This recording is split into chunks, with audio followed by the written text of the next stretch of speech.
નમસ્કાર દર્શક મિત્રો, હું છું રૂપલ વણેચિયા. સંપૂર્ણ ન્યૂઝમાં આપનું સ્વાગત છે. બનાસકાંઠાના વડગામ તાલુકાના કાલેડા ગામમાં ફરી એકવાર બકરા ચોરોએ આતંક મચાવ્યો છે. રાત્રિના સમયે અજાણ્યા ચોરો પશુપાલકોના વાડામાં ઘૂસી 16 બકરાઓની ચોરી કરી ફરાર થઈ ગયા હતા. આ ઘટનાથી ગામમાં ભય અને રોષનો માહોલ જોવા મળી રહ્યો છે.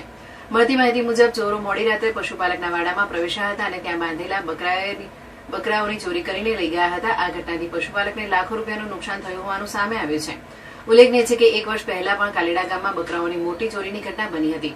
જોકે તે સમયે પણ પોલીસે ચોરો સુધી પહોંચી શકી ન હતી. હવે ફરી એકવાર આવી જ ઘટના બનતા ગામ લોકોમાં ભારે રોષ જોવા મળી રહ્યો છે. આ ઘટનાને લઈને વડગામ પોલીસની રાત્રિ પેટ્રોલિંગની કામગીરી સામે પણ અનેક સવાલો ઉભા થાય છે. ગામ લોકોનો આક્ષેપ છે કે વિસ્તારમાં અગાઉ પણ અનેક વખત બકરા ચોરોની ઘટના બની હોવા છતાં પોલીસ હજુ સુધી ચોરી કરતી ટોળકી સુધી પહોંચી શકી નથી. કાલેડા ગામના લોકોએ માંગ કરી છે કે આવા માથાભારે ચોરોને ઝડપથી ઝડપી કડક કાર્યવાહી કરવામાં આવે અને જેલના સળિયા પાછળ ધકેલી દેવામાં આવે. હાલ સમગ્ર મામલે વડગામ પોલીસે તપાસ શરૂ કરી છે. હવે પોલીસ આ બકરાચોર ટોળકીને ક્યારે ઝડપી પાડે છે તેના પર સૌની નજર મંડાઈ છે.